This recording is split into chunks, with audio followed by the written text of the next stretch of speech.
How is it that he still won, and where did ethanol, from your perspective, play a role in that? Well, let me point out a couple things first to start here. From the previous panel, I met Senator Rounds afterwards. First of all, the question was asked about Trump. Trump ended up being a strong supporter. He even called for higher mandates in Iowa. So right there, the Republican frontrunner right now, along with the Democratic frontrunner, are both pretty strong RFS. Let's talk about Cruz in Iowa. When we started this, Cruz was a guy that in 2013 sponsored a bill for immediate repeal of the RFS. Immediate. He ended with writing an op-ed saying how much he loved ethanol, ran around the state talking about how much he loved ethanol, and then ended with a muddled position on maybe we should run this through 2022 when the law came out.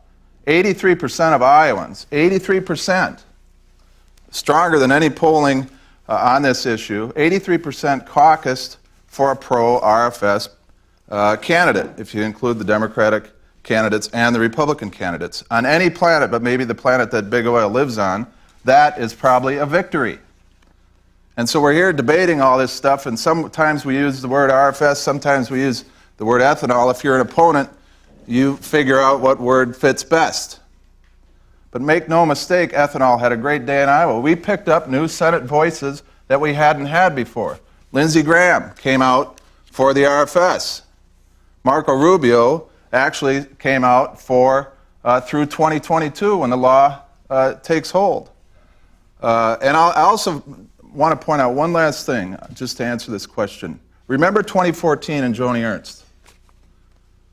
Joni Ernst in the Republican primary was philosophically opposed to the RFS. Philosophically opposed.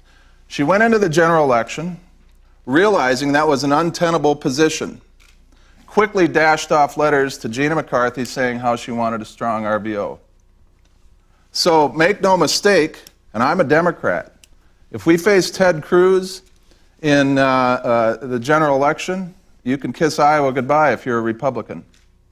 This is a strong general election issue, evidenced by Joni Ernst, evidenced by the conversion of many of the Republicans in Iowa when they were running around there. And I look forward to that battle if that's the case.